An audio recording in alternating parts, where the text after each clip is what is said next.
Good afternoon everyone. তো এখন বাজে হচ্ছে প্রায় 2:30-এর কাছাকাছি। তো আমরা বেরোবো হচ্ছে একটা জায়গায়, তো সেটা ক্রমশ প্রকাশ্য। তো চলো দেখা যাক কোথায় যাই, তোমাদের সাথে শেয়ার করব। আর এই যে, তো চলো লাইট অফ করে দিই। দেখেছো কাণ্ড, এক্সাইটমেন্টের চক্করে তোমাদের ইন্ট্রোটা দিতেই ভুলে গেছি। তো welcome back to my YouTube channel Piku's world. আর যদি তোমরা ফেসবুক পেজ থেকে আমার ব্লগটা দেখো তাহলে প্রিয়াঙ্কা ঘোষ নামে পাবে। তো চলো যাওয়া যাক। কোথায় যাচ্ছি বলো তো?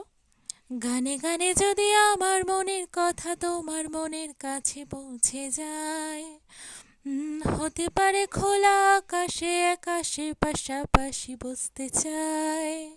কি গেস করে ফেলেছো তো কোথায় যাচ্ছি?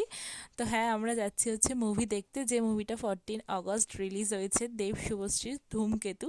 তো সেটাই আমি সর্দি আর দিদি মিলে যাচ্ছি দেখতে। তো চলো দেখা যাক।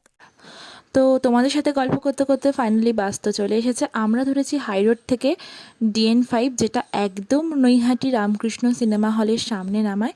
আর আমরা যাব হচ্ছে RK মাল্টিপ্লেক্স